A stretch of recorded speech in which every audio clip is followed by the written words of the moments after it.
warahmatullahi wabarakatuh. Alhamdulillah Rabbil alamin. Segala puji bagi Allah. Segala puja untuk Allah, Tuhan semesta alam. Dia pencipta jagat raya. Semua yang ada di bumi dan di langit adalah ciptaan Allah Azza wa Jal. Dialah yang berkuasa. Dialah yang menghidupkan dan mematikan. Kita semua kelak akan kembali kepadanya. Ya, ada orang-orang yang sudah pergi meninggalkan kita. Kita masih bertahan. Tapi nggak lama. Kita akan segera menyusul. Maka semoga Allah Azza wa Jal mematikan kita dalam kondisi Islam. Wa bihi nasta'in ala umuri dunya wad-din, dan hanya kepadanya kita meminta pertolongan dalam menghadapi urusan dunia dan urusan agama. Tanpa pertolongannya kita tidak akan dapat melanjutkan kehidupan ini. Karena memang la haula wa la quwata illa billah.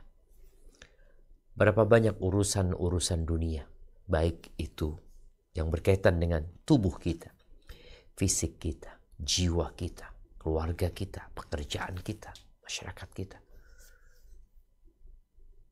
yang kita harus menghadapi. Dan urusan agama juga sama, bahkan itu lebih penting. Maka jangan pernah berhenti meminta pertolongan kepada Allah, karena hanya Dia yang dapat menolong kita. Kita membuat sebuah pengakuan dan ikrar yang tidak berhenti setiap harinya, bahkan berulang kali dalam sehari. Iyyaka na'budu wa iyyaka nasta'in. Wassalatu wassalamu ala sayyidil mursalin wa imamil muttaqin qaidil ghurril muhajjalin sayyidina wa maulana Muhammadin wa ala alihi wa ashabihi ajma'in, amma ba'd. Jamaah rahimakumullah,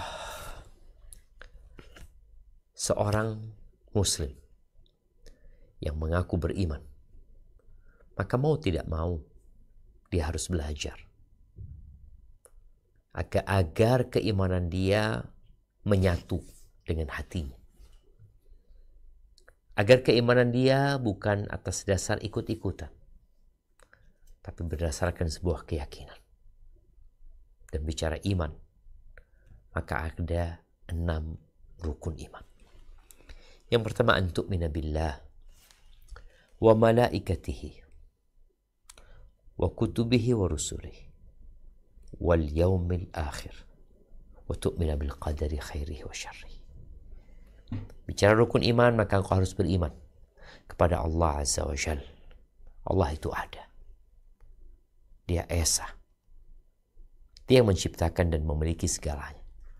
Dia memiliki nama-nama dan sifat-sifat yang indah, nun mulia. Dan hanya Dia yang berhak untuk disembah. Yang kedua, beriman dengan malaikat-malaikat Allah, makhluk yang tercipta dari cahaya. Yang mereka adalah hamba-hamba yang taat dan patuh. Ya, mereka diberi tugas oleh Allah untuk mengatur beberapa urusan. Yang ketiga, beriman dengan kitab-kitab yang Allah turunkan. Kita beriman dengan kitab-kitab yang disebutkan namanya. Secara detail kita mengimaninya. Beriman dengan Al-Quran tentunya. Dan kita juga beriman dengan Injil, Zabur, Taurat, lembaran-lembaran Nabi Ibrahim alaihissalam. Walaupun di balik keimanan itu kita juga meyakini bahwa kitab-kitab yang disebutkan tadi, kecuali Al-Quranul Azim, telah mengalami perubahan, penggantian, penyelewengan dan penyimpangan. Sehingga Al-Quran turun untuk mengkoreksi kitab-kitab tersebut dan menutup bahwa hanya Al-Quran yang dapat diamalkan dalam kehidupan ini. Kemudian yang keempat, beriman dengan Rasul utusan Allah Azza wa Jalla. Dan ini yang akan kita bahas. Karena sampai hari ini masih muncul orang-orang yang mengaku sebagai Rasul. Di Indonesia ada, di luar sana juga ada. Maka perlu mengkaji tentang bagaimana beriman dengan Rasul. Agar jangan sampai kita ditipu oleh siapa? Oleh orang-orang yang mengaku sebagai Rasul padahal dia palsu. Karena la nabiyya ba'di. Kata Nabi SAW, nggak ada Nabi setelah aku. Baik, kita akan melanjutkan pembahasan ini. Semoga kita diberi petunjuk oleh Allah, diberi pemahaman yang benar, dan diberi semangat yang dengannya kita bisa mengamalkan apa yang kita pelajari.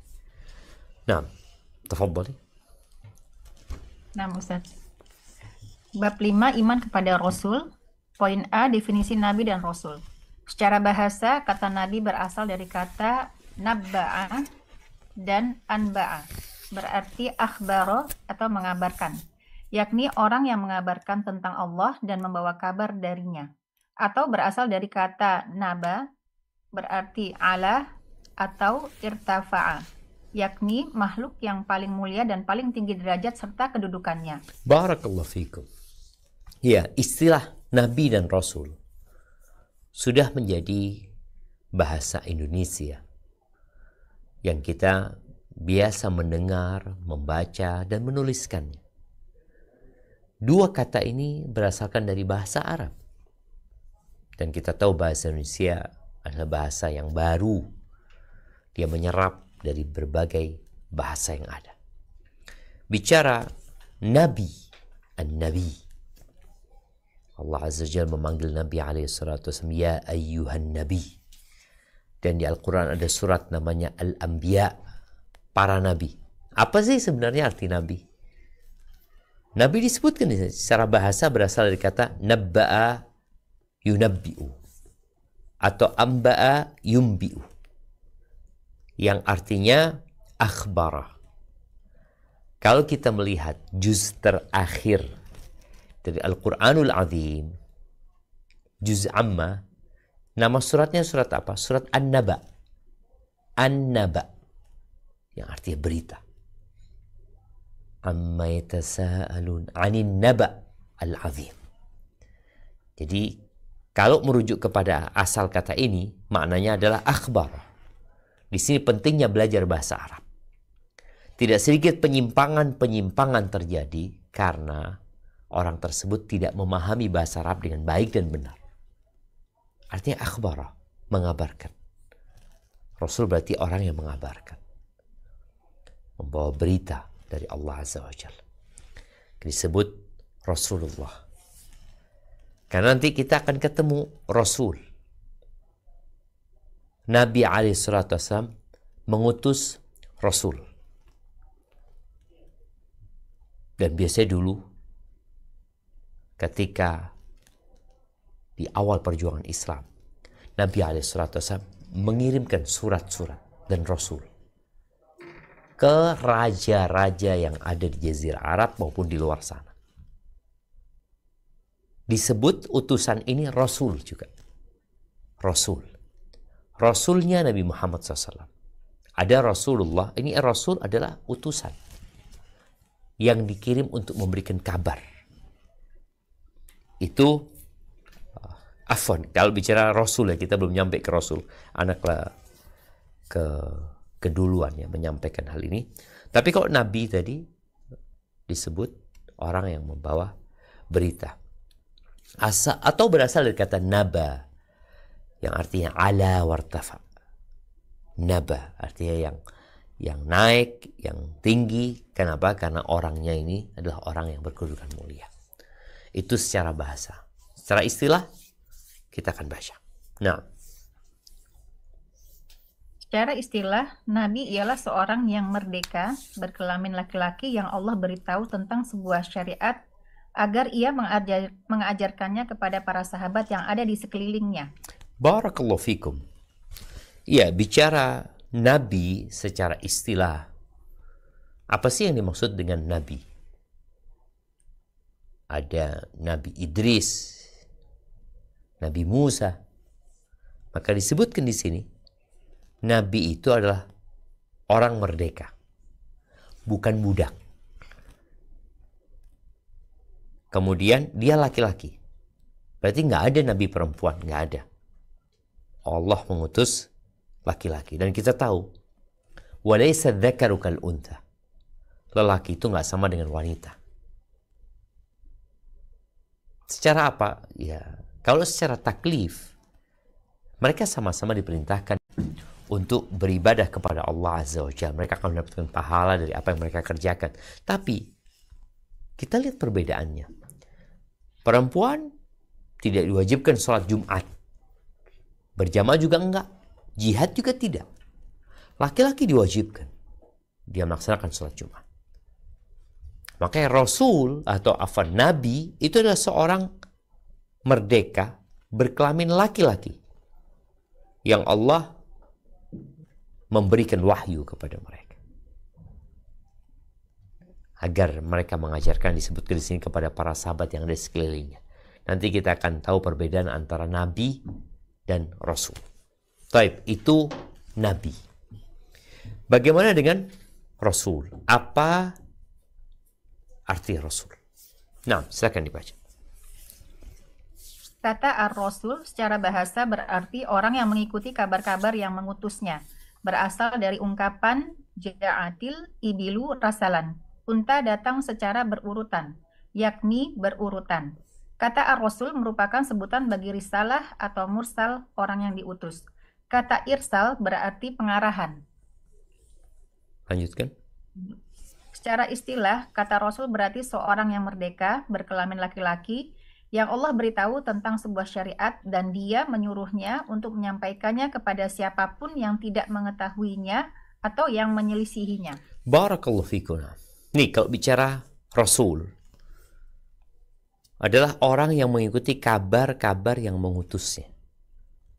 Itu Rasul. Berasal dari, ya disebutkan, ja'atil ibilu rasalan, yakni berurutan. Maka kata Rasul merupakan sebuah sebutan bagi risalah itu sendiri, atau mursal atau orang yang diutus. Dan dia adalah seorang laki-laki merdeka. Allah memberitahunya dengan sebuah syariat dan diperintahkan kepadanya untuk menyampaikan kepada yang tidak mengetahuinya. Orang-orang yang belum tahu didakwai. Dan orang-orang yang menyelisihinya tahu tapi tidak mengikuti. Manusia itu bermacam-macam ya. Ada manusia yang nggak tahu, maka dikasih tahu. Ada manusia yang tahu tapi nggak mau mengetahui, nggak mau mengamalkannya. Rasul diperintahkan untuk menyampaikan kepada semuanya. Barakallahu fikum. Baik, apa perbedaan antara Nabi dan Rasul? Apa perbedaan antara Nabi dan Rasul? Poin B, perbedaan antara Nabi dan Rasul. Kenabian adalah syarat dalam pengutusan. Seorang tidak akan menjadi Rasul jika ia bukan seorang Nabi. Jadi kenabian itu lebih umum. Setiap Rasul pasti seorang Nabi dan tidak semua Nabi menjadi Rasul. Nah, Seorang Rasul, lanjut Ustadz. lanjut. Nah, seorang Rasul membawa risalah untuk disampaikan kepada siapa saja yang tidak mengetahui agama dan syariat Allah, atau kepada orang yang mengubah syariat dan ajaran agamanya untuk diajari dan dikembalikan kepadanya. Dia adalah seorang pemutus perkara, hakim di tengah-tengah mereka. Adapun Nabi diutus untuk mendakwahkan syariat sebelumnya. Barakallahu fikum. Ini di antara perbedaan yang disebutkan oleh para ulama. Anak katakan di antara karena sebagian menambahkan perbedaan-perbedaan lainnya. Di sini disebutkan bahwasanya setiap Rasul adalah Nabi. Karena dia jadi Nabi dulu baru jadi Rasul. Nanti kita akan bahas bahwasanya Nabi Muhammad alaihissalam menjadi nabi dengan turunnya firman Allah, Iqra. Beliau mendapatkan wahyu. Tapi beliau belum diperintahkan untuk menyampaikan. Iqra bismi rabbikal ladzi khalaq. Khalaqal insana min 'alaq. Iqra wa rabbukal akram. Alladzi 'allama bil qalam. 'Allamal insana ma lam ya'lam. Kita lihat di sini perintahnya hanya untuk pribadi Nabi alaihi salatu wassalam. Beliau menjadi nabi dengan Iqra. Kemudian beliau menjadi rasul dengan ya ayyuhal muddaththir qum fa'anzir. Wahai orang yang berselimut, bangun, engkau sampaikan. Ada perintah untuk menyampaikan. Jadi setiap rasul adalah nabi, tapi tidak sebaliknya. Kemudian disebutkan di sini bahwasanya perbedaannya, rasul itu menyampaikan kepada siapa saja yang tidak mengetahui agama dan syariat Allah, atau kepada orang yang mengubah syariat dan ajaran agamanya untuk diajari dan dikembalikan kepadanya. Dia adalah seorang pemutus perkara, hakim di antara mereka. Ini Rasul. Adapun Nabi itu diutus untuk mendakwakan syariat sebelumnya. Dan kalau kita tahu ya, di masa Bani Israel, dalam satu waktu itu boleh jadi banyak Nabi. Dalam satu waktu. Bahkan banyak Nabi dan Rasul dalam satu waktu. Maka setiap meninggal Nabi dari Bani Israel, Allah gantikan dengan Nabi selanjutnya. Setelah Nabi kita Muhammad alaihissalam, nggak ada lagi Nabi. La nabiyya ba'di. Terus bagaimana dengan melanjutkan perjuangan ini? Maka Nabi alaihissalam menyebutkan, al-ulama warasatul anbiya. Para ulama itu pewaris para Nabi. Mereka bukan Nabi, mereka mewarisi dari Nabi alaihissalam. Jadi ini diantara perbedaannya, disebutkan bahwa Nabi itu hanya mendakwakan syariat sebelumnya. Artinya, dia nggak bawa syariat baru. Baik, ini perbedaan antara Nabi dan Rasul. Ada pembahasan ketiga yang menarik tentang nubuah, kenabian itu. Apakah bisa diusahakan? Kita kalau mau jadi dokter bisa. Mamanya ada seorang anak, aku mau jadi dokter. Ya udah belajar nih, kuliahnya di kedokteran. Ntar jadi dokter. Aku mau jadi, umpamanya, mau jadi insinyur. Atau mau jadi pilot dia. Oh bisa. Gimana? Ya belajar, ada sekolahnya gitu. Apakah profesi nabi ini bisa dicari? Artinya orang daftar, saya mau jadi nabi gitu. Bisa apa enggak? Enggak bisa. Menjadi ulama bisa, tapi dia bukan nabi, dia pewaris para nabi. Kenapa? Karena memang nubuah ini adalah karunia ilahi. Allah memilih dan Allah memberikan. Oleh karena itu, ketika Abu Jahal yang selama hidupnya dia bersaing dengan Bani Hashim. Ini dari Bani Makhzum ya, bersaing. Dalam kemuliaan. Mereka ingin menjadi orang yang terhormat, dikenang kemuliaan dan kebaikannya. Kata Abu Jahal, ketika kita sudah seperti kuda pacu yang sudah berduaan ya. Tahu-tahu di antara Bani Hashim ada yang mengatakan minna nabi. Di antara kami ada nabi. Kata Abu Jahal, gimana kita akan mencapai itu? Gak bisa. Karena memang bukan sesuatu yang bisa diusahakan. Tapi kita akan membahasnya dengan detail. Tafadhol. Poin C, nubuah adalah karunia ilahi. Nubuah atau kenabian bukanlah sebuah tujuan yang dapat dicapai sehingga manusia bisa sampai padanya dengan usaha keras. Ia juga bukan sebuah kedudukan yang dapat diraih dengan sebuah perjuangan. Nubuah adalah sebuah kedudukan tinggi dan pangkat khusus yang Allah pilih untuk siapa yang Dia kehendaki, murni karena karunia-Nya. Barakallahu fikum. Jadi nggak bisa kenabian itu diusahakan. Ada nabi-nabi baru yang membuat sebuah ritual, tahu-tahu nanti diangkat jadi nabi. Siapa yang mengangkatmu jadi nabi? Nabi itu karunia, atau nubuah itu karunia ilahi. Nggak bisa, nggak ada sekolahnya, nggak ada kuliahnya, Nggak ada gurunya. Oh, gurunya fulan. Belajar kemudian sampai lulus jadi nabi. Nggak ada. Makanya nabi-nabi palsu itu ya ketahuan sebenarnya kalau mereka palsu. Sampai ketika Musailamah al-Kadzab, Musailamah yang mengaku nabi, bercerita kepada Amr bin As ya. Ketika itu Amr bin As menceritakan bahwasanya ada surat yang baru turun kepada Nabi SAW. Inna a'tainakal kautsar fasalli rabbika wanhar inna syani'aka huwal abtar. Setelah dia bacakan itu, Musailamah mengatakan kepada Amr bin As, aku juga baru dapat surat juga. Dia mulai menyebutkan ya wabar, ya wabar. Wabar itu binatang di padang pasir ya. Nah, ya kok nggak salah ya wabar, ya wabar. Kok lupa dengan surat bikinannya Musailamah al-Kadzab. Setelah dibacakan, tanya Musailamah ini kepada Amr bin As, gimana menurutmu surat yang turun kepada aku? Kata Amr bin As mengatakan, innaka la ta'lamu anni a'lamu annaka kadzdzab. Engkau itu tahu. Kalau aku sudah tahu, engkau itu bohong. Engkau bukan nabi. Karena tadi nggak bisa diusahakan, nggak bisa. Nabi alaihissalam berat sekali untuk menyampaikan bahwa beliau adalah utusan Allah Azza wa Jalla. Karena akan ditentang oleh kaumnya, dan betul ditentang oleh kaumnya. Tapi sekali lagi, Nabi itu bukan profesi yang bisa diraih oleh seseorang dengan dia belajar, dengan dia kuliah, atau dengan usaha. Kita lanjutkan. Dia mempersiapkannya agar mampu mengembannya, menjaganya dari pengaruh seton dan dari kesyirikan sebagai anugerah dan rahmat darinya tanpa perlu ada sebuah usaha darinya untuk mendapatkannya dan meraih kemuliaannya. Barakallahu fikum. Jadi Allah mempersiapkan orang-orang khusus ini untuk menjadi nabi dan rasul. Nabi Musa alaihissalam dipersiapkan sejak dari kecil.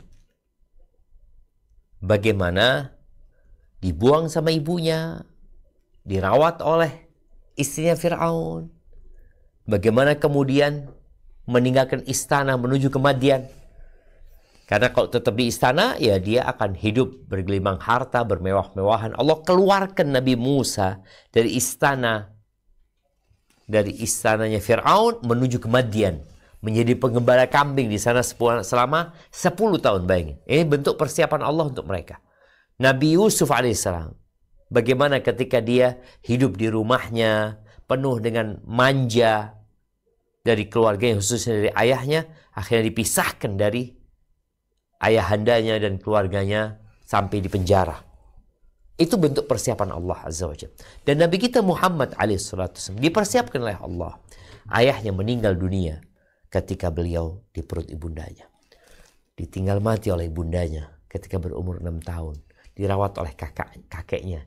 Ditinggal mati oleh kakeknya ketika umur 8 tahun. Dirawat oleh pamannya. Itu bentuk persiapan. Bahkan bagaimana dibelah dadanya Nabi SAW. Kemudian dibersihkan jantungnya. Sallallahu alaihi wasallam. Jadi ini memang persiapan dari Allah langsung kepada orang-orang yang dipilih untuk menjadi Nabi. Baik, lanjutkan.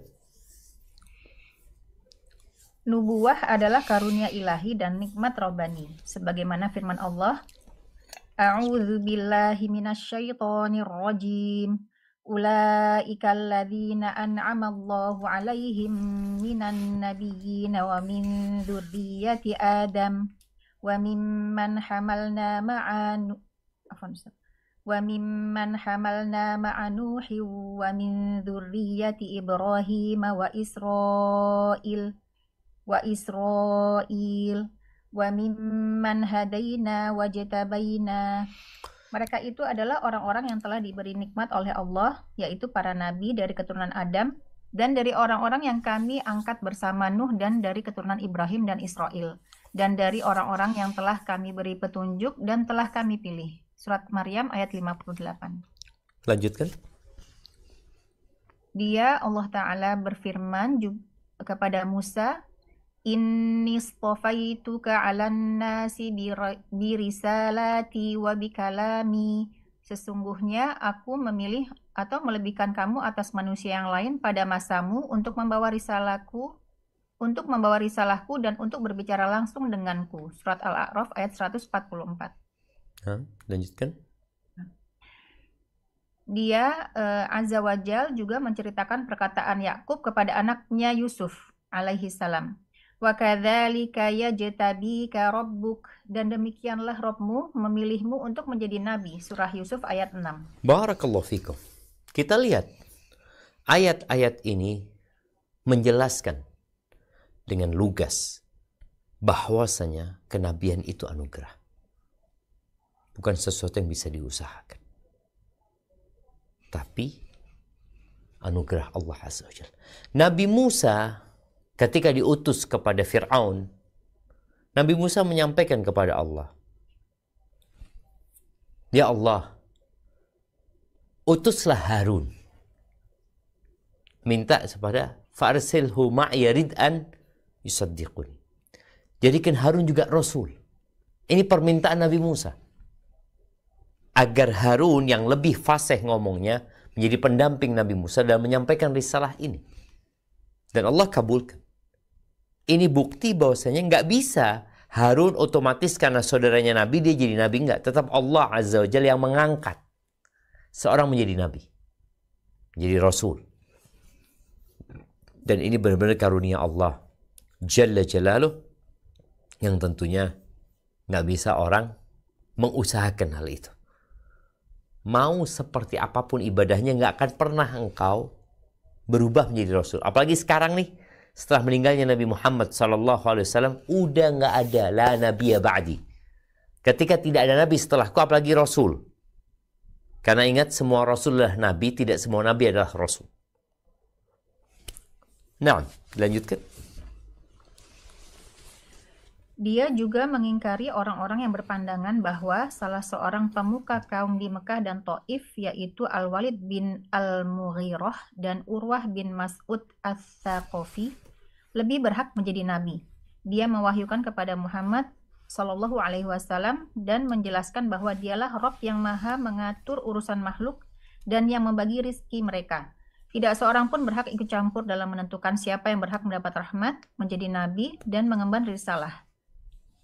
Allah Azza wa Jalla berfirman mengenai mereka, wa qalu laula nuzzila hadzal qur'anu ala rajulin minal qaryataini 'azim ahum yaqsimuna rahmata rabbik nahnu qasamna bainahum ma'isyatahum fil hayatid dunya.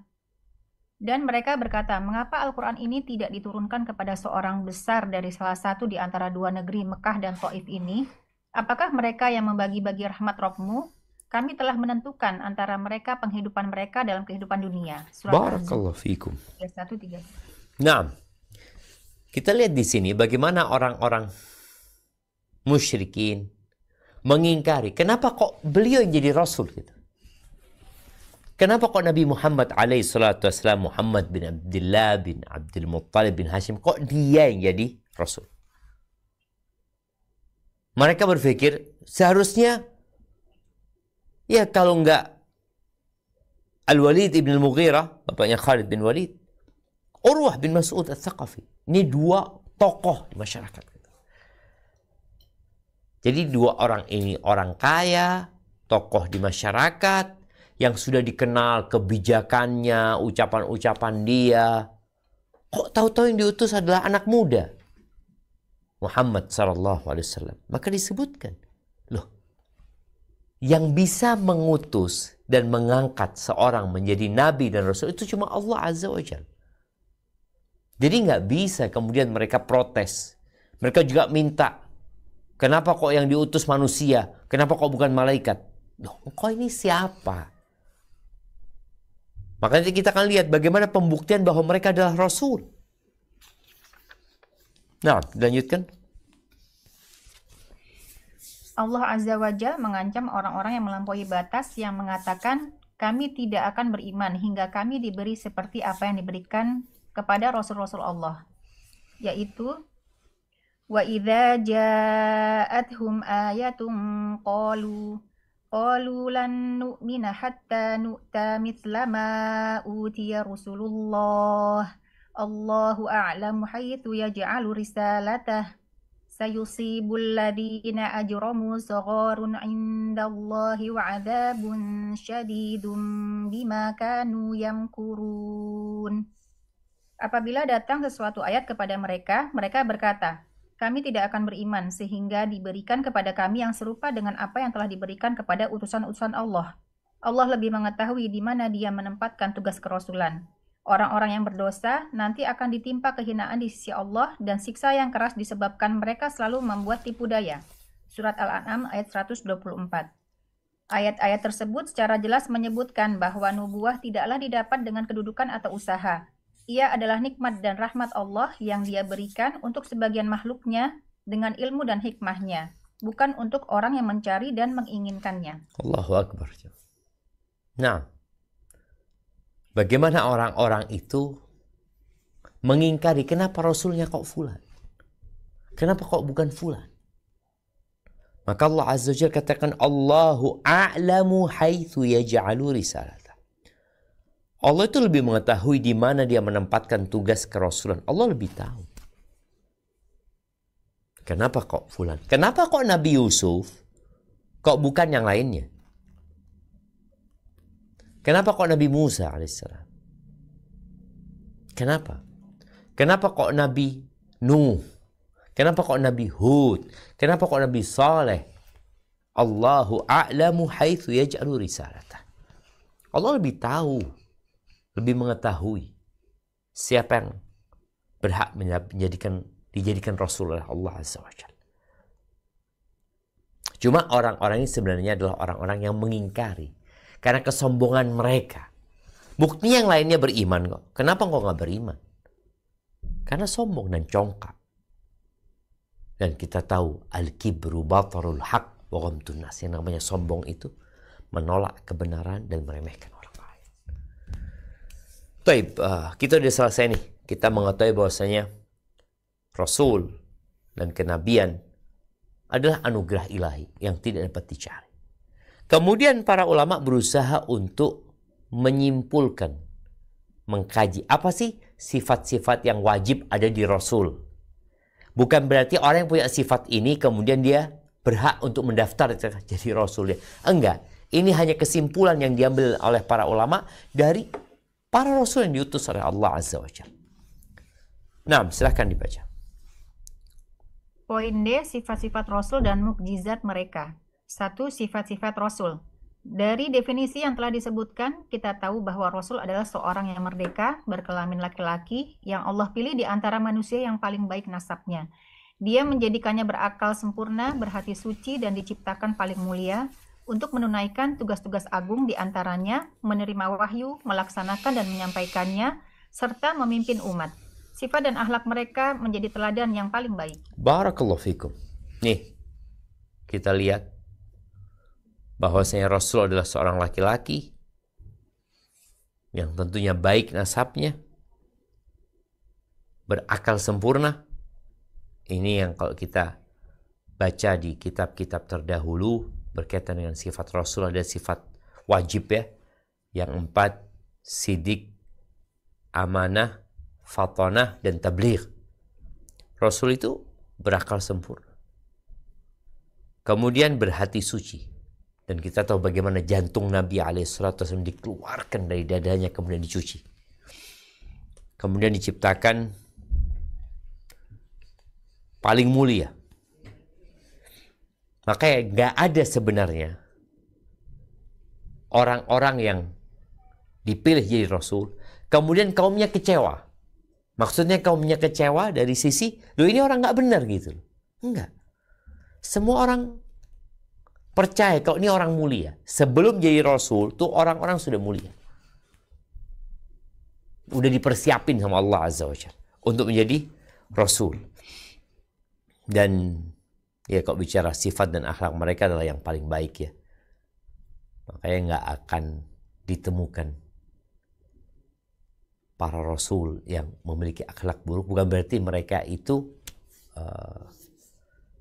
bukan manusia. Mereka manusia biasa. Mereka manusia biasa. Mereka sakit. Ya. Mereka juga lupa. Mereka juga kadang ya terjebak dalam kesalahan dan dosa kecil. Seperti yang terjadi dengan Nabi Adam alaihissalam. Beliau memakan buah itu. Kemudian diturunkan ke muka bumi. Namun mereka adalah orang yang paling mulia, paling baik. Yang seharusnya kita meneladani mereka. Bismillah. Nah. Baik, lanjutkan. Berbicara mengenai sifat-sifat tentu sangatlah panjang. Namun begitu kami akan menyebutkan sebagian sifat-sifat mereka sebagai berikut.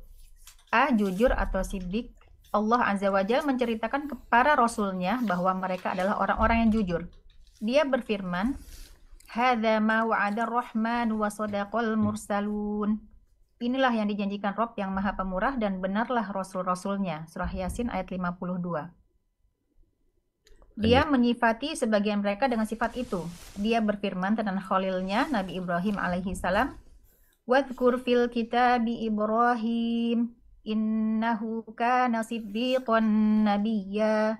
Ceritakanlah, hai Muhammad, kisah Ibrahim dalam Alkitab atau Al-Quran ini. Sesungguhnya ia adalah seorang yang sangat jujur lagi seorang nabi. Surah Maryam ayat 41. Barakallahu fik ya. Kita akan mendapat ini. Bicara as-siddiq ini menjadi sifat utama ya. Kenapa? Karena dia membawa berita. Karena dia bertugas menyampaikan. Kalau ternyata dia nggak jujur, maka dia akan berdusta. Ini termasuk sifat mustahil Nabi itu berdusta. Sebelum jadi Nabi, mereka adalah orang-orang yang jujur. Bagaimana Nabi Muhammad SAW ketika mengumpulkan kaumnya. Beliau mengatakan kepada mereka, kalau aku kasih tahu kalian bahwa ada pasukan yang akan menyerang kalian di balik gunung ini atau di lereng gunung ini, akuntum musaddiqiyya, apakah kalian akan mempercayai ucapanku? Apa kata kaumnya? Ma jarrabna alaika kadziban. Kita nggak pernah mendapat engkau berdusta, nggak ada. Nggak pernah ketemu berdusta dalam urusan dunia, nggak ada. Dan ketika Herakl bertanya kepada Abu Sufyan, apakah dia pernah bohong? Nggak ada, nggak pernah dia. Nabi Muhammad SAW nggak pernah bohong, nggak pernah dusta. Maka sini disebutkan bagaimana nabi-nabi. Wa sadaqal mursalun. Bagaimana Nabi Ibrahim kana siddiqan nabiyya. Bagaimana Nabi Ismail innahu kana sadiqal wa'di. Sadiq. Wa kana rasulan nabiyya. Bagaimana Nabi Idris dikatakan kana siddiqan nabiyya. Mereka adalah orang-orang yang jujur dan membawa kebenaran. Taib. Dibaca ayat terakhir di 262. Waladhi ja'a bis-sidqi. Nah. Ayat yang terakhir, Ustaz. Di halaman 262 ya. Waladhi ja'a bis-sidqi. 262. 262, nah Ustaz. Walladhi ja'a bis-sidqi wa saddaqa bihi ulaika humul muttaqun. Dan orang yang membawa kebenaran atau Muhammad dan membenarkannya, mereka itulah orang-orang yang bertakwa. Az-Zumar ayat 33. Tidak diragukan bahwa as-siddiq, kejujuran, adalah inti risalah dan dakwah. Dengannya segala urusan akan lurus dan membuahkan amalan. Adapun dusta adalah sifat negatif yang dihindari oleh para makhluk yang paling mulia dan merupakan sebuah kemaksiatan yang mereka waspadai. Barakallahu fikum. Tadi orang ini memberikan berita. Maka dia harus jadi orang yang jujur. Maka Allah jaga para nabi.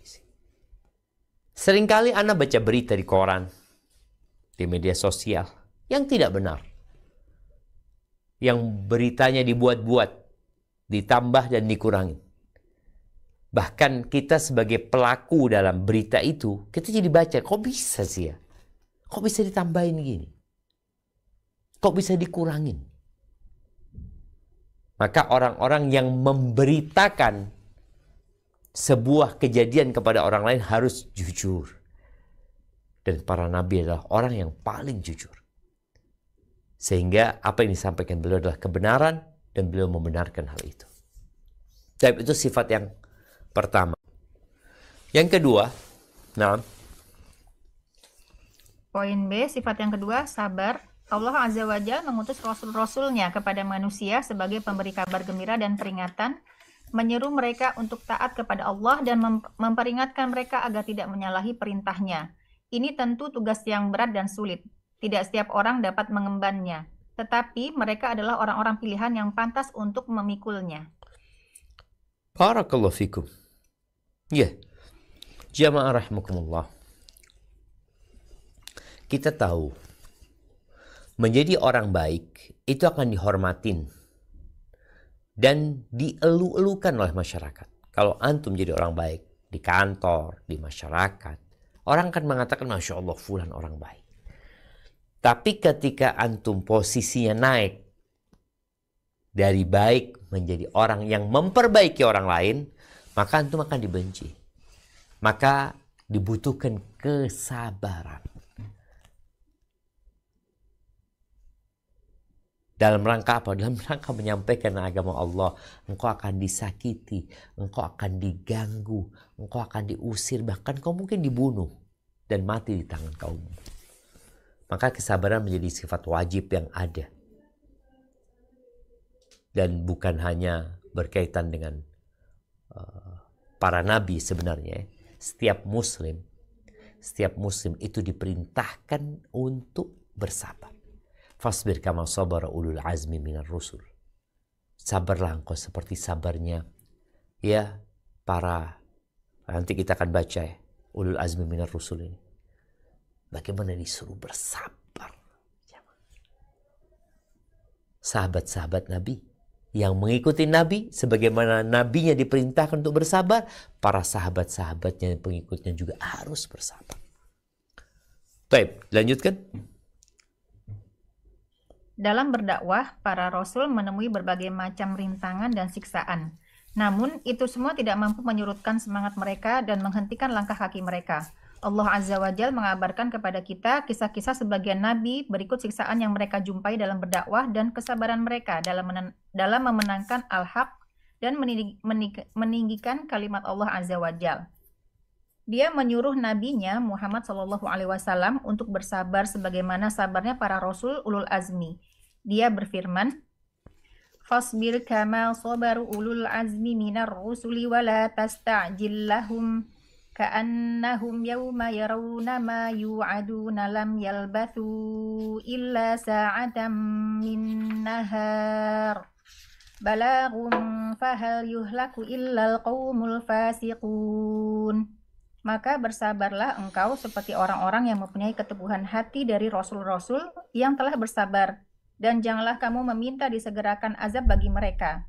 Pada hari mereka melihat azab yang diancamkan kepada mereka, atau merasa seolah-olah tidak tinggal di dunia, melainkan sesaat pada siang hari. Inilah suatu pelajaran yang cukup, maka tidak dibinasakan melainkan kaum yang fasik. Surah Al-A'raf ayat 35. Barakallahu fikum. Naam jamaah.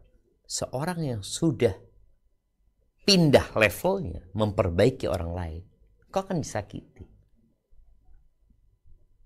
Kita lihatlah kondisi kita. Seorang anak yang hijrah, orang tuanya belum hijrah, keluarganya belum hijrah, dia akan dibully, dimaki, bahkan diusir. Dan Nabi kita alaihissalatu wassalam mengalami hal itu. Butuh kesabaran. Melaksanakan perintah Allah butuh kesabaran. Menjauhi larangannya butuh kesabaran.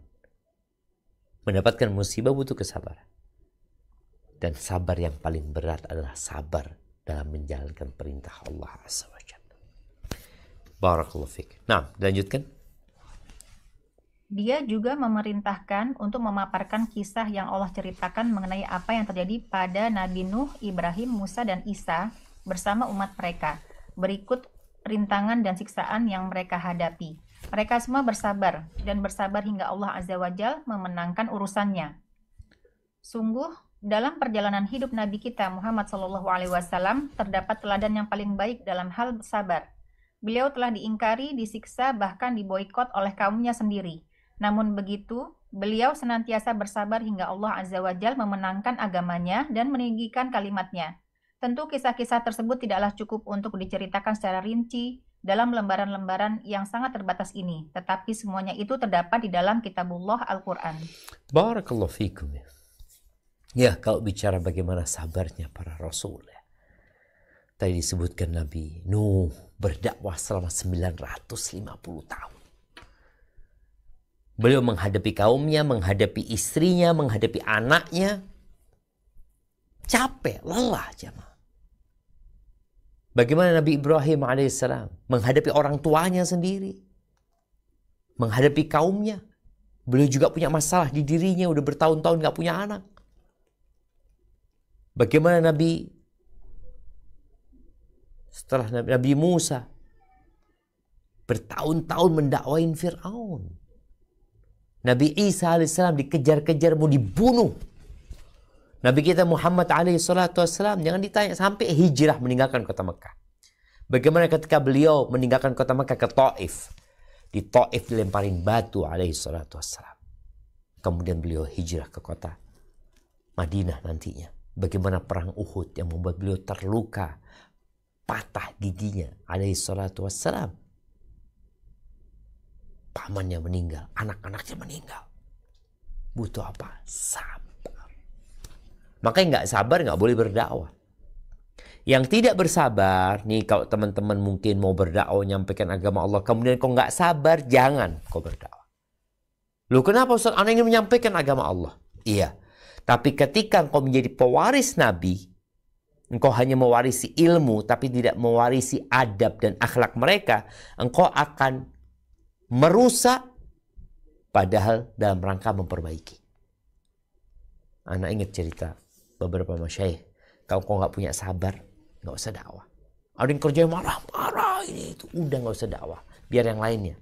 Daripada engkau berdakwah kemudian kau merusak dakwah. Maka para nabi sabar. Nabi Nuh 950 tahun. Alaihissalam. Baik.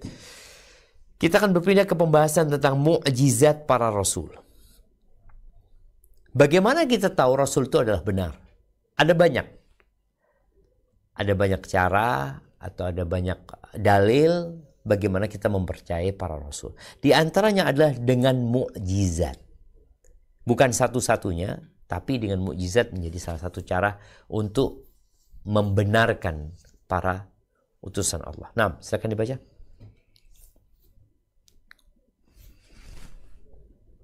Definisi mukjizat Rasul. Mukjizat adalah setiap peristiwa luar biasa yang Allah tampakkan pada diri para nabi dan rasul, serta tidak dapat dilakukan oleh manusia pada umumnya. Ada banyak peristiwa yang terjadi pada diri para nabi dan rasul Allah yang menjadi hujjah, serta mengharuskan akal untuk tunduk, menerima, dan membenarkan apa yang dibawa oleh rasul, baik atas permintaan kaumnya maupun tidak. Lanjut. Nah, mukjizat itu berupa A. Ilmu, seperti berita tentang hal-hal gaib pada masa lalu atau yang akan datang, seperti berita yang disampaikan oleh Nabi Isa alaihissalam kepada kaumnya mengenai apa yang mereka makan dan mereka simpan di rumah-rumah mereka. Berita yang Rasul Shallallahu Alaihi Wasallam sampaikan perihal umat-umat terdahulu yang kisahnya disebutkan di dalam Al-Quran. Juga terjadinya berbagai fitnah dan tanda-tanda kiamat yang akan terjadi pada kemudian hari, yang kesemuanya disebutkan dalam banyak hadis beliau. Tunggu sebentar. Kayaknya kelewatan. Nah, Ustaz? Iya. Yang dibaca definisi mukjizat Rasul. Nah, Ustaz. Tadi sudah dibaca, Ustaz. Mukjizat para Rasul 264. Oh iya, afwan Ustaz. Siap, Ana lihat yang mana yang dibaca barusan. Nah, tafadhali. Afwan, Ana bukanya terloncat satu, Ustaz. Nah. Buka lembarannya. Afwan, Ustaz. Yang kedua, mukjizat para rasul. Allah Azza wa Jalla menciptakan manusia dan memberinya keistimewaan berupa akal. Akal inilah yang menjadi salah satu syarat taklif. Dan karena amalannya akan dihisab. Dengan akal, manusia dapat membedakan banyak hal antara yang bermanfaat dan yang berbahaya. Karenanya, apabila ada seorang yang mengatakan bahwa ia diutus oleh Allah untuk memberi hidayah kepada manusia dan menuntun mereka ke jalan yang dapat membawa pada kebahagiaan di dunia dan di akhirat, maka baginya keberuntungan atau justru sebaliknya kehancuran. Lanjut. Karena itu, keadaan penyeru dan dakwahnya perlu dilihat. Allah Azza wa Jal telah memberikan keistimewaan kepada para rasulnya di atas segenap makhluk. Dia Azza wa Jal secara khusus menjaga mereka dari tipu daya setan, hingga setan-setan itu tidak kuasa mengubah fitrah mereka. Para rasul memiliki keistimewaan atas kaumnya. Perjalanan hidup mereka harum semerbak dan fitrah mereka suci. Lanjut. Ustaz. Apabila semua sifat tersebut digabungkan dengan ajaran yang mereka serukan, maka akan menjadi bukti yang sangat jelas atas kebenaran mereka bagi siapa saja yang Allah terangi basirohnya. Barakallahu fikum. Nah, jadi Al-Imam Ibn Hazm rahimahullahu ta'ala, beliau hidup di Andalusia, di Spanyol sana. Beliau berdampingan dengan orang-orang Nasara yang sebelumnya berkuasa di Andalusia.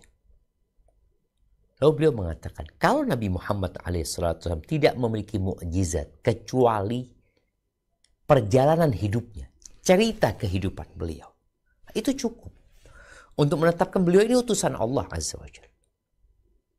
Kenapa? Karena disebutkan manusia dikasih akal. Engkau baca itu perjalanan hidup Nabi SAW. Bagaimana beliau ketika kecil, bagaimana beliau bersama keluarganya, bagaimana beliau bersama kaumnya. Karena memang benar-benar beliau adalah utusan Allah Azza wa Jalla. Kenapa orang-orang musyrikin dan orang-orang kafir sampai hari ini tidak berhenti untuk mencoreng kepribadian Nabi SAW? Untuk berdosa, untuk membunuh karakter Nabi SAW. Dibikin karikatur, dibikin cerita ini, cerita itu, cerita itu. Karena manusia yang berakal sehat, itu akan tahu ini Nabi, ini Nabi. Tidak sedikit orientalis yang membaca tentang Nabi kita Muhammad SAW, yang akhirnya dia beriman. Dia lihat, nggak mungkin orang seperti ini manusia biasa, masih manusia pilihan.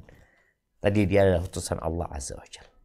Ini kalau bicara perjalanan hidupnya, itu sudah cukup bagi orang untuk mengetahui kalau fulan ini bukan manusia biasa. Artinya beliau adalah manusia pilihan dan utusan Allah Azza wa Jalla. Apalagi yang disampaikan adalah sesuai dengan akal, fitrah, dan kenyataan. Apalagi kalau ditambahin dengan mukjizat nanti yang kita akan baca. Nah, silakan lanjutkan. Lebih dari itu, Allah Azza wa Jalla menguatkan mereka dengan memberikan sesuatu yang pasti diimani oleh akal. Mereka datang dengan membawa bukti-bukti yang sangat hebat, yang hanya mampu dilakukan oleh Allah karena seluruh alam semesta ini miliknya semata. Dialah zat yang menentukan segala sesuatu, membuatnya berjalan mengikuti satu aturan khusus yang tidak dapat dirubah oleh siapapun. Apabila Allah hendak mendukung seorang hamba untuk membuktikan kebenaran bi'tsahnya, Dia akan memberikan kepadanya sesuatu yang dipercaya oleh manusia, yang hanya khusus dimiliki secara sempurna oleh Allah semata, seperti ilmu, kemampuan, ataupun perlindungan. Barakallahu fikum ya. Iya. Di sini setelah kepribadiannya yang memang menjadi bukti nyata bahwa beliau adalah utusan Allah Azza wa Jalla, perjalanan hidupnya, Allah masih memberikan sesuatu yang lebih dari itu. Yaitu mukjizat tadi. Diberi sesuatu yang tidak bisa dilakukan oleh manusia. Tongkatnya Nabi Musa, lautan bisa terbelah. Kemudian tongkatnya dilempar jadi ular. Yang penyihir-penyihir ketika melihat tongkatnya Nabi Musa berubah jadi ular, mereka langsung beriman gitu. Langsung beriman. Tapi Fir'aun enggak. Elit-elit yang ada di istana juga enggak. Tukang sihir beriman. Ada banyak cerita berbicara mukjizatnya Nabi Ibrahim dilemparkan ke api. Beliau enggak terbakar. Sedangkan kayu itu terbakar. Dan orang-orang di sekitarnya itu kepanasan. Tapi ternyata Mereka juga nggak beriman. Yang beriman cuma Nabi Lut alaihissalam. Tapi biasa di Allah memberikan kelebihan-kelebihan atau mukjizat yang tidak bisa dilakukan kecuali oleh Allah Azza wa Jal, dan tujuannya agar orang-orang yang membangkang, orang-orang yang menentang itu sadar diri gitu loh.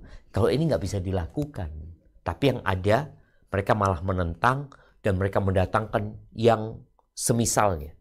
Seperti Fir'aun mendatangkan penyihir-penyihir karena dianggap yang dibuat oleh Nabi Musa adalah sihir. Padahal tidak. Barakallahu fikum. Baik, lanjutkan. Sungguh ilmu Allah itu benar-benar meliputi segala sesuatu. Dia maha kuasa atas segala sesuatu dan maha kaya atas alam semesta. Di dalam firman-Nya Allah menyuruh Rasul-Nya Muhammad SAW untuk tidak mengaku-aku memiliki 3 hal berikut. Qul la aqulu lakum indi khazainullahi wa la a'lamu ghaiba wa la aqulu lakum inni malak in attabi'u illa ma yuha ilai. Katakanlah, aku tidak mengatakan kepadamu bahwa perbendaharaan Allah ada padaku, dan tidak pula aku mengetahui yang gaib, dan tidak pula aku mengatakan kepadamu bahwa aku seorang malaikat. Aku tidak mengikuti kecuali apa yang diwahyukan kepadaku. Surah Al-An'am ayat 50. Lanjutkan. Apabila seorang Rasul bisa melakukan salah satu dari ketiga hal tersebut, sejatinya itu adalah perbuatan Allah. Sebab hal itu di luar kemampuan manusia. Hal tersebut menjadi bukti konkret manakala dihubungkan dengan seorang Rasul yang diketahui sesuai dengan Rasul-Rasul sebelumnya dan sifat dakwah mereka. Maka umat yang didatangi Rasul seperti ini wajib mengikutinya. Jika tidak, mereka layak mendapat sisa Allah Azza wa Jal. Tanda-tanda dan ciri-ciri kebenaran mereka sangat banyak. Ada yang berujung pada kebenarannya dan ada yang bersifat menguatkan kebenarannya dan menguatkan keimanan kaum mukminin kepada mereka. Barakallahu fikum ya. Di sini dilihat bahwa Allah menguatkan para rasul. Tapi tetap posisi mereka adalah rasul, utusan Allah. Mereka tidak menjadi Tuhan. Sebagaimana kita lihat, orang-orang Nasara mempertuhankan Nabi Isa alaihissalam. Karena Nabi Isa mengambil tanah ya, kemudian dibentuk seperti burung lalu ditiupkan terbang seperti itu. Enggak, itu perbuatan Allah Azza wa Jal. Allah memberikan kepada Nabi Isa alaihissalam semukjizat. Tujuannya apa? Supaya kaumnya membenarkan atau untuk menguatkan keimanan yang sudah ada pada diri mereka. Dan disebutkan para nabi, enggak, aku enggak punya perbendaharaan Allah, aku ini cuma hamba. Aku juga enggak tahu yang gaib. Enggak tahu yang gaib. Dan aku juga bukan malaikat. Karena dianggap malaikat adalah makhluk yang bisa segala-galanya. Enggak. Aku ini bukan malaikat. Malaikat itu makhluk yang bersayap, yang tercipta dari cahaya. Aku manusia. Dan dengan beliau menafikan hal itu kepada dirinya, ya harapannya umatnya tahu diri. Karena mereka minta ini. Oh, enggak, sembarangan mukjizat itu turun ya. Karena banyak tuntutan dari mereka. Kalau engkau benar Nabi SAW, coba turunkan kitab dari langit. Coba engkau punya surga di sini, punya sungai. Aku ini siapa? Aku ini manusia biasa yang diutus gitu loh. Yang semuanya ikut aturan Allah Azza wa Jalla. Dan tanda-tanda dan ciri-ciri kebenaran mereka sangat banyak ya. Ada yang berujung pada kebenarannya atau kebenaran para nabi ini. Ada yang bersifat menguatkan kebenaran para nabi itu. Ada yang menguatkan keimanan kaum muslimin, kaum mukminin ya. Seperti kaumnya Nabi Isa ketika minta diturunkan ma'idatan minas sama di surat Al-Maidah itu ya. Baik, apa definisi mukjizat Rasul ya? Tafadhali. Definisi mukjizat Rasul. Mukjizat adalah setiap peristiwa luar biasa yang Allah tampakkan pada diri para nabi dan rasul serta tidak dapat dilakukan oleh manusia pada umumnya.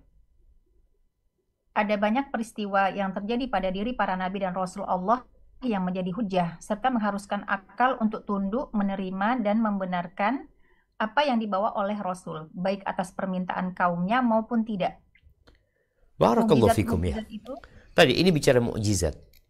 Peristiwa amrun khariqun lil ada. Yang luar biasa. Yang Allah tampakkan pada diri para nabi dan rasul. Tidak dapat dilakukan oleh manusia pada umumnya. Nggak bisa manusia melakukan. Berbeda dengan karomah. Sama karomah dari sisi bahwasanya Allah memberikan sesuatu yang tidak biasa. Tapi bukan di diri nabi. Di diri hamba-hamba yang soleh. Dan mereka tidak mengaku nabi juga. Kalau mukjizat ini, sebenarnya kalau kita lihat ya, kita nggak akan mendapatkan kalimat mukjizat dalam Al-Quran. Dan juga mukjizat dalam sunnah Nabi SAW. Nggak ada. Allah menyebutnya dalam Al-Quran itu ayat, tanda, burhan. Di hadis juga ayat Nabi SAW menyebutkan.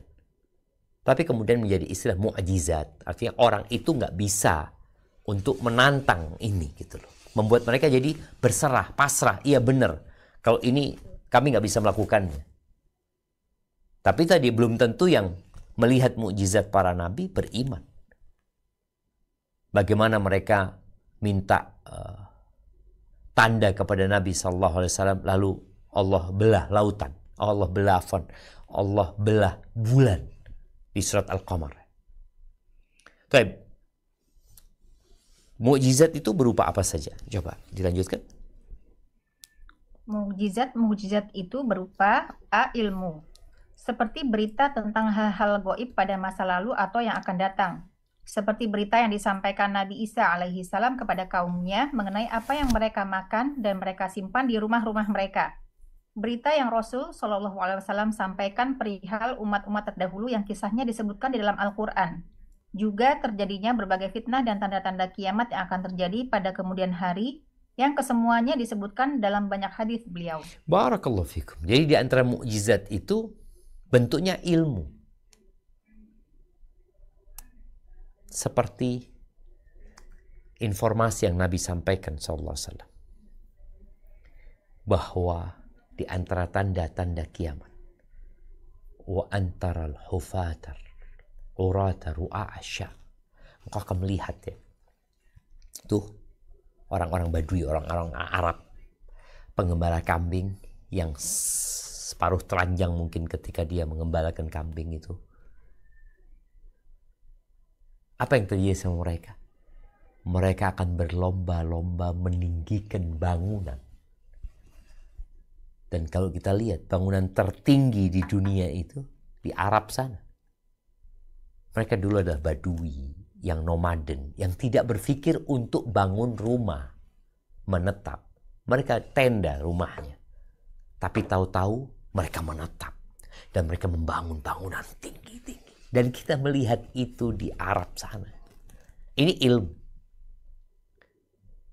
Dan banyak lagi ilmu-ilmu yang disebutkan sama Nabi SAW.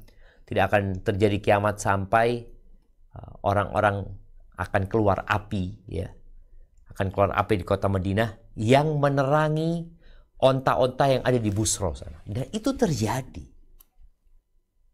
Makanya orang-orang yang membaca Al-Quran, yang membaca hadis Nabi SAW, ketika dia melihat subhanallah, benar ini. Iya, itu ilmu. Yang manusia biasa nggak akan dapat. Itu wahyu gitu loh. Baik, B. Nah, Ustaz, B, kemampuan. Seperti kemampuan mengubah tongkat menjadi ular. Ini adalah mukjizat Nabi Musa alaihi salam yang ditunjukkan kepada Fir'aun dan para pengikutnya. Kemampuan menyembuhkan orang buta sejak lahir dan tuli serta menghidupkan orang yang sudah mati adalah mukjizat Nabi Isa alaihi salam. Begitu juga kemampuan membelah bulan yang merupakan salah satu mukjizat Rasul kita Muhammad sallallahu alaihi wasallam. Barakallahu fiik. Bicara kemampuan ini banyak sekali mukjizat yang berupa kemampuan yang Allah berikan kepada Nabi sallallahu alaihi wasallam ya. Bagaimana di jari-jari beliau keluar air ya. Jadi ketika sahabat kehabisan air untuk minum dan wudhu, Nabi meletakkan tangannya dan air itu keluar di antara jari-jari Nabi sallallahu alaihi wasallam. Pernah ada orang Badui yang berkata kepada Nabi SAW, benar Allah mengutusmu. Iya. Buktinya apa? Gitu. Kata Nabi SAW, kalau aku panggil pohon, ada pohon di lembah ya, di wadi yang membelah antara dua gunung biasanya, atau tempat jalannya air ya. Kalau aku panggil pohon itu ke sini, engkau akan beriman. Iya, kata dia. Subhanallah. Pohon itu keluar dari bumi ya, dilihat oleh para sahabat, dilihat oleh Badui, jalan pohon itu. Kemudian datang kepada Nabi SAW mengatakan, asyhadu an la ilaha illallah wa annaka rasulullah, dan keutusan Allah. Balik lagi pohon ini. Badui itu langsung mengatakan beriman. Jadi bicara mukjizat yang bentuknya kemampuan, ya biasanya dengan meninggalnya Nabi tersebut, mukjizatnya selesai. Tokatnya Nabi Musa selesai. Kemudian tadi air yang keluar dari tangan Nabi SAW selesai. Tapi ada mukjizat wahyu yang Allah berikan kepada Nabi SAW yang sampai hari ini kita membacanya. Ditantang tuh semua manusia sampai hari ini dan sampai hari kiamat yang bisa mendatangkan satu surat seperti Al-Quran. Seperti satu surat dari Al-Quran. Nggak ada yang bisa. Taib yang terakhir, C. Nah, C, perlindungan. Seperti terlindunginya Rasulullah SAW dari orang-orang yang ingin mencelakai beliau di banyak tempat di Mekah, seperti pada malam beliau hendak pergi berhijrah ketika di Gua Hiro, atau dalam perjalanan menuju kota Madinah, yaitu ketika Suraqah bin Malik berhasil menyusul beliau. Begitu juga ketika di Madinah, tepatnya saat orang-orang Yahudi berniat membunuh beliau, dan lain sebagainya. Semua itu menunjukkan bahwa Allah Azza wa Jalla melindungi Rasulnya hingga beliau tidak perlu perlindungan orang lain. Barakallahu fikum. Ini ada yang perlu diperbaiki ya. Bukan di Gua Hira, tapi di Gua Thawr. Di Gua Thawr ya. Di Gua Thawr. Iya, bentuknya perlindungan. Kalau ini ceritanya Nabi Muhammad SAW, Nabi Nuh alaihissalam, Nabi Hud, Nabi Saleh, Nabi Ibrahim yang dilemparkan ke api ya. Kemudian Nabi kita Muhammad SAW, Nabi Isa yang diangkat oleh Allah Azza wa Jalla, yang ingin dibunuh oleh mereka. Ini salah satu bentuk mukjizat yang Allah berikan kepada para nabinya, yang diantara gunanya adalah untuk membenarkan para nabi, untuk menguatkan keimanan para pengikut para nabi ya. Dan tentunya agar agama ini tersampaikan kepada orang-orang yang harus mendengarkan dakwah ini. Barakallahu fiik. Insyaallah kita akan masuk ke pembahasan nantinya mengimani seluruh Rasul ya.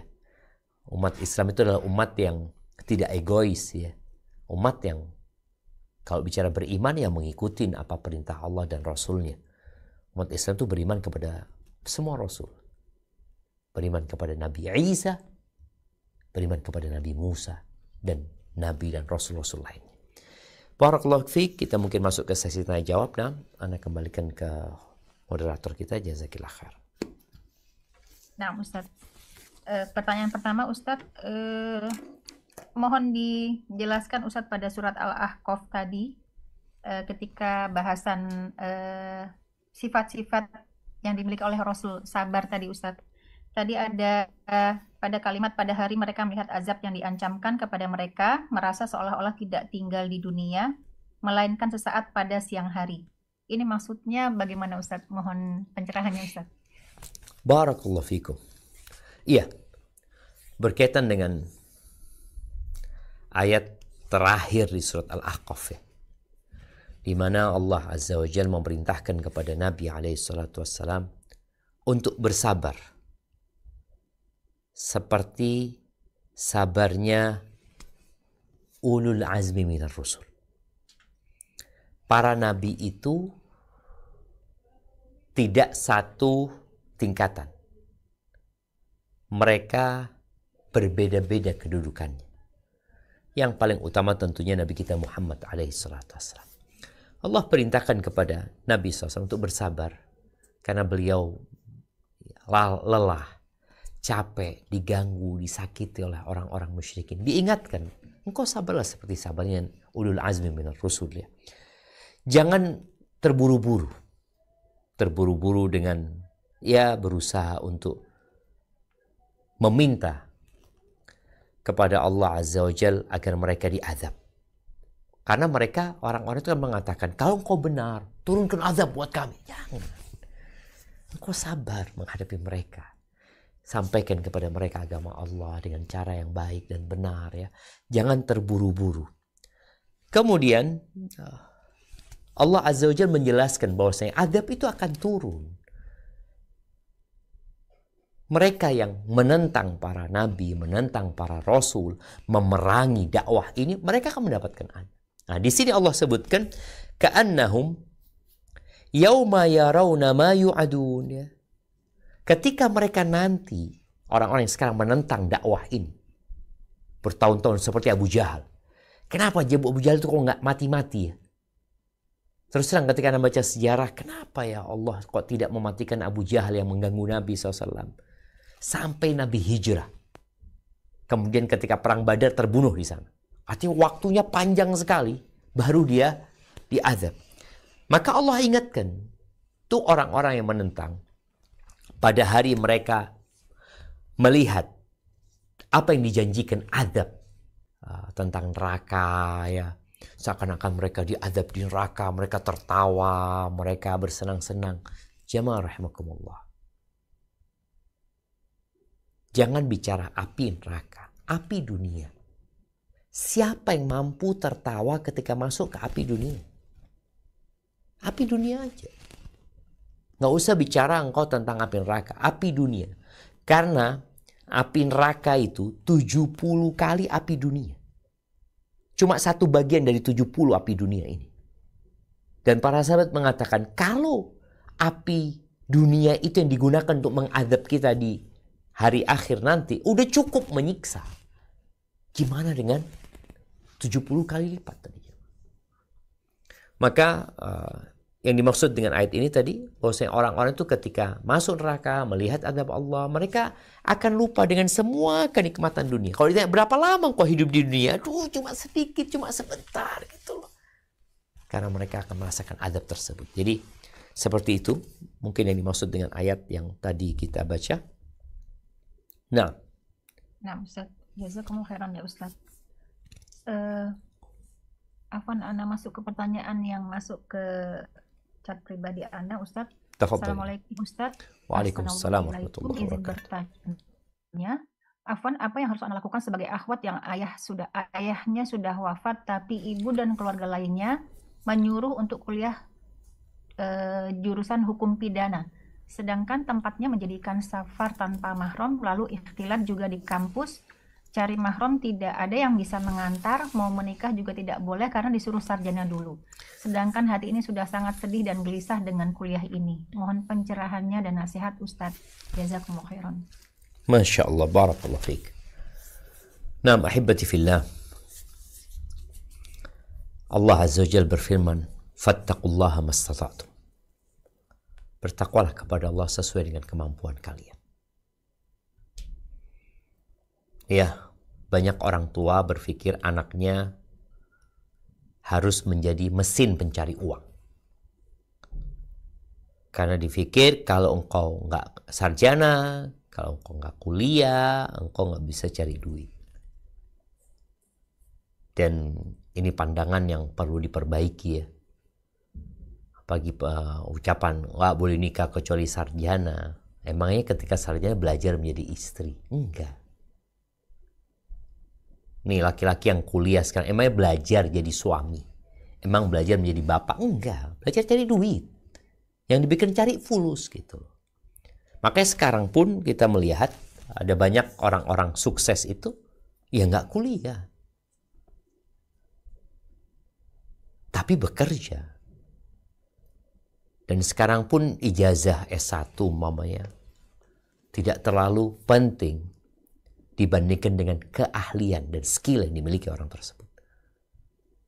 Anak ketemu dengan lulusan STM Indonesia yang menjadi atasan untuk lulusan kuliah-kuliah di negara Kuwait sana.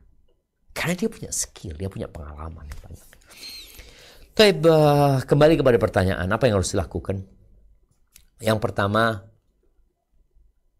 apabila engkau bisa mentaati mereka tanpa bermaksiat kepada Allah, tafadhol. Tapi kalau harus ada agama yang dikorbankan demi harta, maka jangan. Jadi subhanallah, Nabi SAW mengatakan, badiru bil a'mal fitanan kaqita'il lailil mudhlim.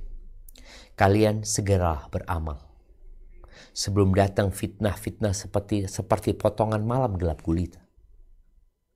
Ketika datang fitnah, kekacauan, cobaan tersebut, yusbihur rajulu mu'minan wa yumsi kafiran. Paginya beriman, sorenya udah kafir. Ada yang sorenya beriman, paginya udah kafir. Kenapa kok bisa sampai seperti itu? Fitnah dunia. Yabi'u dinahu bi'aradin minad dunya. Dia menjual agamanya demi untuk mendapatkan sedikit kesenangan dan kenikmatan dunia. Maka nasihat ana buat yang bertanya, coba engkau berusaha bekerja, mencari income tanpa harus keluar rumah. Kalau yang diinginkan orang tua sebenarnya cari fulus. Bukan masalah sarjananya, dia berpikir engkau bisa menjadi mesin pencari uang. Padahal kita tahu sebenarnya tugas seorang istri itu bukan mencari uang. Mencari uang itu tugasnya suami. Yang kita lihat sekarang terjadi ini. Kenapa banyak lapangan kerja yang kemudian sulit didapat? Karena yang banyak perempuan yang dipekerjakan. Mereka dipekerjakan dengan kapitalis yang dipikir bagaimana dia menciptakan pekerja pegawai sebanyak-banyaknya untuk dipekerjakan. Padahal seharusnya yang dipikirkan bagaimana menciptakan laki-laki yang bertanggung jawab. Maka tadi ketika memang kau masalahnya seperti itu, ya sudah berusaha kau punya income. Kalau memang tadi kau melihat kau kuliah akan terfitnah dengan urusan agamamu, boleh jadi kau akan terjebak dalam hal-hal yang diharamkan oleh Allah Azza wa Jalla, maka engkau mundur dan sampaikan kepada orang tua, aku akan cari income. Kalau yang dicari adalah income, cari adalah fulus. Dan sampaikan, aku ingin dapat suami yang bertanggung jawab. Kalau engkau nggak bisa menyampaikan dengan lisan, maka lewat tulisan. Tulislah apa yang sebenarnya kau inginkan. Banyak orang tua nggak mau faham jamaah, karena memang dia nggak belajar agama dengan baik ya, nggak tahu dengan hakikat kehidupan. Kemudian dia memaksakan sesuatu kepada anaknya yang seharusnya tidak dipaksakan hal tersebut. Maka nasihat ana kepada penanya, tulislah surat yang panjang, mulai dengan ucapan terima kasih kepada orang tuanya, kepada ibumu, kepada keluarga ibumu mungkin yang membiayai sekolahmu, ucapkan terima kasih kepada mereka. Kemudian yang kedua, engkau minta maaf karena mungkin kau belum bisa berbakti. Yang ketiga, sampaikan harapan-harapan. Semoga Allah memberikan hidayah kepada semuanya. Hadza wallahu a'lam bissawab. Nah, Ustaz, Anda lanjutkan dengan pertanyaan dari ummahat yang ada di Zoom ini, Ustaz. Tafadhal ya. Tafadholi Ukhti Putri untuk bertanya langsung kepada Ustadz.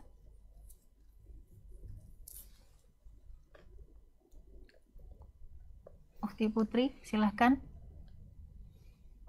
Assalamualaikum warahmatullahi wabarakatuh, Ustadz. Waalaikumsalam warahmatullahi wabarakatuh. Naam, tafadhal. Ahsanallahu ilaikum, Ustadz. Ustadz, Ana punya dua pertanyaan. Yang pertama tentang doa Nabi Sulaiman, Ustadz. Ya Tuhanku, ampunilah aku dan anugerahkanlah kepadaku kerajaan yang tidak dimiliki oleh siapapun setelahku. Sungguh engkaulah yang maha pemberi. Ustadz, apakah doa ini Nabi Sulaiman minta kekayaan harta dunia yang berlimpah, Ustadz? Karena Ana mendengar banyak yang mengamalkan doa ini untuk meminta harta, Ustadz.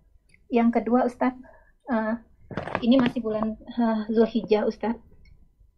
Apa nasihat Ustadz untuk kami para tolik, Ustadz, ketika ada dua pendapat soal haji furoda, Ustadz? Dan Ana ingat ketika Ana bertanya ke Ustadz tentang perselisihan, Ustadz selalu mengatakan innamal a'malu binniyat. Kami yang memilih haji furoda, ataupun jika ada yang memilih haji furoda dengan niat bukan untuk bermegah-megahan, Ustadz, mungkin niatnya karena usia sudah lanjut, kemudian harta juga banyak, memilih haji furoda karena kalau menunggu haji plus 5-7 tahun dikhawatirkan kondisi fisik menurun, Ustadz. Salahkah kami memilih itu, Ustadz? Dan kebetulan ada juga asatizah yang membolehkan, Ustadz, asal akadnya jelas, Ustadz. Mohon nasihatnya, Ustadz, karena di kami pun banyak perbedaan pendapat dan merasa Ustadznya lah yang benar gitu Ustadz. Mohon nasihatnya Ustadz. Jazakallahu khairan Ustadz wa barakallahu fiik Ustadz. Assalamualaikum warahmatullahi wabarakatuh. Waalaikumsalam warahmatullahi wabarakatuh. Nah, berkaitan dengan pertanyaan pertama ya, tentang doa Nabi Sulaiman ya. Ya tadi kita ini beriman dengan semua nabi dan semua rasul. Doa ini doa khusus ya buat Nabi Sulaiman. Gimana kita mau membacanya sedangkan isi doanya adalah meminta kerajaan yang tidak pantas untuk seorang pun setelahku. Jadi kita nggak boleh lagi. Kerajaan itu hanya khusus buat Nabi Sulaiman.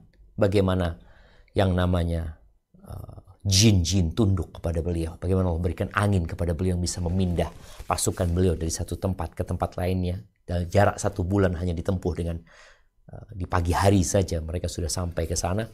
Jadi doa ini bukan doa yang boleh diamalkan oleh kita. Karena memang kita lihat doanya meminta kerajaan yang tidak pantas untuk seorang pun setelah aku. Setelah aku. Jadi tidak setelah Nabi Sulaiman. Ada nabi-nabi lainnya, Nabi kita Muhammad SAW juga. Jadi memang beliau adalah nabi dan raja ya. Ini ada perbedaan antara beliau dengan Nabi kita Muhammad SAW. Kalau bicara seorang ingin harta, minta rizki sama Allah. Allahumma yas'aluka rizqan tayyiban wa amalan mutaqabbala, minta ilman nafi'an wa rizqan tayyiban wa amalan mutaqabbala.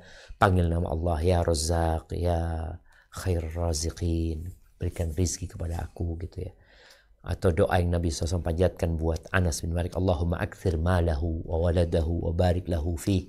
Ya Allah, banyakkan hartanya, banyakkan anak keturunannya dan berikan berkah kepada dia. Taib, ada pun bicara haji furoda. Ya, haji furoda ini haji yang tidak jelas memang. Maka nasihat anak kepada jamaah, hendaklah dia mendaftar ANH Plus. Dia daftarkan, jangan ditunda daftarnya. Kenapa? Belum tentu tahun depan ada haji furoda. Belum tentu. Sebagaimana tadi kalau dalilnya aku kepingin berangkat karena umurku bertambah. Iya, engkau mau berangkat. Yang tahun ini ada 10.000 orang yang mungkin juga kepingin berangkat sekarang. Bukan ingin bermegah-megahan, enggak. Haji furoda ini enggak selalu bermegah-megahan. Enggak. Visanya tahun ini, bayar tahun ini, dapat. Itu aja. Kalau bicara bermegah-megahan itu tergantung orangnya. Dia mau ambil hotel apa, dia mau ambil pesawat apa, kembali kepada pribadinya nantinya. Atau kepada travel yang menawarkan. Tapi secara hukum, furoda ini berkaitan dengan visanya. Bukan berkaitan dengan hotel, tidak berkaitan dengan tendanya. Bahkan tenda haji furoda itu jauh sebenarnya. Anda pernah merasakan 8 kilo tendanya. Itu memang maktabnya haji furoda gitu. Jadi bukan berkaitan dengan kemegahan, tapi berkaitan dengan yang bayar tahun ini berangkat. Hanya saja nggak pasti. Makanya sebagian ustadz berpendapat horornya besar sekali. Sebagian mengatakan enggak, yang penting kan kalau dia nggak bisa berangkat, dia bisa balikin tuh duitnya semua. Iya betul. Tapi karena nggak pasti, nasihat anak yang tahun kemarin, yang tahun ini nggak bisa berangkat furoda, daftarlah plus. Daftarlah plus. Perkara tahun depan ada furoda, alhamdulillah, duitmu nggak hilang. Jadi ONH Plus itu duitnya nggak hilang. Karena dibayarkan ke pemerintah. Jadi ketika engkau alhamdulillah dapat furoda, silahkan berangkat. Kalau memang tadi ada kepastian. Tapi kalau enggak, tadi benar-benar furoda ini buat orang pusing, buat orang lelah, capek. Baik itu pihak biro perjalanannya, baik itu pihak jamaahnya. Dan anak merasakan bagaimana menunggu, akhirnya pulang. Gak jelas benar-benar. Maka tadi, kalau memang ada kejelasan, tahun depan mau, pemerintah Saudi membuka furoda, dibuka lagi umpamanya, fadhol. Tapi kalau enggak, sudah tolong daftar plus. Yang punya duit daftarlah, daftar reguler gitu ya. Hadza wallahu a'lam bissawab ya. Kita menghormati pendapat para asatidzah kita dan nasihat Anda tadi daftar plus. Baik, mungkin ke pertanyaan terakhir. Nah, Ustaz, pertanyaan terakhir. Assalamualaikum warahmatullahi wabarakatuh. Semoga Ustaz dan keluarga dalam keadaan sehat dan selalu dilindungi Allah. Allahumma amin. Saya seorang istri yang baru hijrah. Ketika tauhid saya diuji di lingkungan yang penuh bid'ah dan termasuk suami dan ayahnya atau mertua Apakah boleh seorang istri memblokir komunikasi via chat atau sosmed kepada suami? Apakah boleh istri mendiamkan suami dengan waktu yang lama? Karena memang keadaannya suami sudah tidak bisa menjadi qawam, sedangkan istri sudah berusaha maksimal melakukan kewajibannya.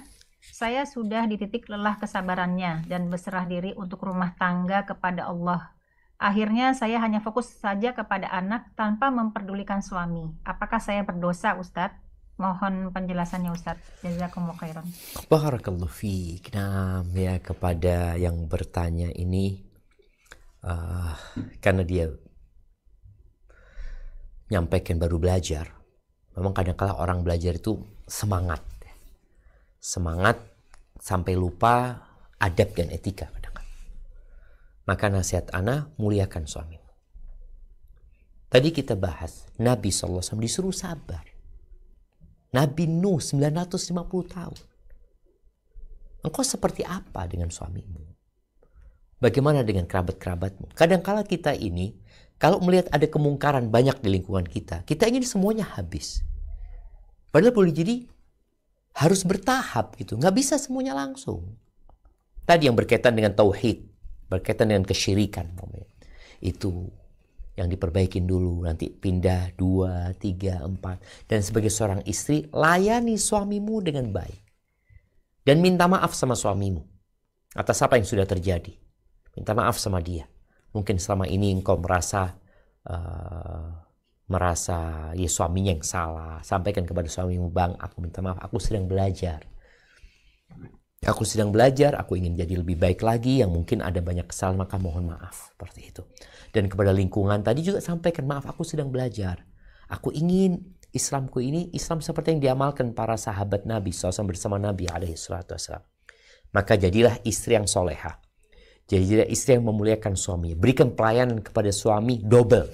Lebih baik daripada sebelum engkau kenal sunnah. Berikan pelayanan yang maksimal kepada suamimu. Kepada kerabat-kerabatmu. Boleh jadi engkau berdakwah sekarang dengan, tadi bukan dengan memblokir, tapi dengan akhlak yang mulia. Dengan tidak terlalu menggubris ya ucapan-ucapan yang menyakitkan. Semoga dengan itu mereka faham bahwa sunnah itu indah. Bahwa seorang muslimah ketika dia belajar agama, dia menjadi seorang istri yang soleha. Yang indah buat suaminya. Yang indah buat mertuanya. Yang baik kepada tetangga dan kerabat-kerabatnya. Barakallahu fiik, itu yang dapat Anda sampaikan. Kurang lebihnya mohon maaf. Semoga Allah memberikan petunjuk kepada kita sampai ajal menyebut kita. Subhanakallahumma bihamdika asyhadu an la ilaha illa anta astaghfiruka wa atubu ilaik. Assalamualaikum warahmatullahi wabarakatuh.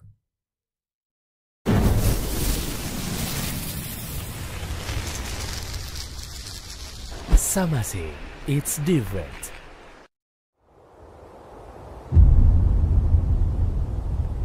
Klik tombol berikut untuk mendapatkan update ilmu yang insya Allah